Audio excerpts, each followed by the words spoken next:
అందరికీ నమస్కారం.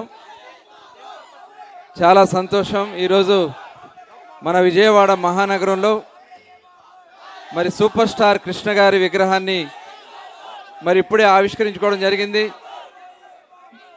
మరి కృష్ణ గారి విగ్రహాన్ని ఇక్కడ ఏర్పాటు చేసినందుకు కారకులైన ఆది శేషగిరిరావు గారికి, అశ్విని దత్ గారికి, అలాగే ఇప్పుడు కృష్ణ గారి వారసులుగా మహేష్ బాబు గారి తర్వాత మళ్ళీ ఇప్పుడు వస్తున్నటువంటి నెక్స్ట్ జనరేషన్ హీరో జయకృష్ణ గారిని ఒకసారి గట్టిగా మనం అందరం కూడా అభినందించాలని చెప్పి కోరుతా ఉన్నా.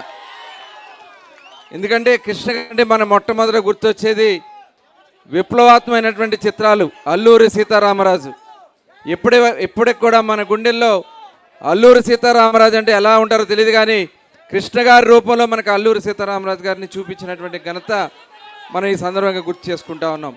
అలాగే అనేక సినిమాలు ప్రజల్లో ఒక చైతన్యాన్ని తగిలించినటువంటి సినిమాల్ని నటించినటువంటి వ్యక్తి కృష్ణ గారు. మరి వారిని గుర్తుగా ఇక్కడ లెనిన్ సెంటర్లో ఆయన విగ్రహాన్ని ఏర్పాటు చేసుకోవడం చాలా ఆనందంగా ఉంది. ఈ కార్యక్రమానికి ఇచ్చేసిన గౌరవనీయులు పార్లమెంట్ సభ్యులు చిన్ని గారికి, అలాగే బోండా ఉమ్మ గారికి, గద్దె రామ్మోహన్ గారికి, అలాగే మా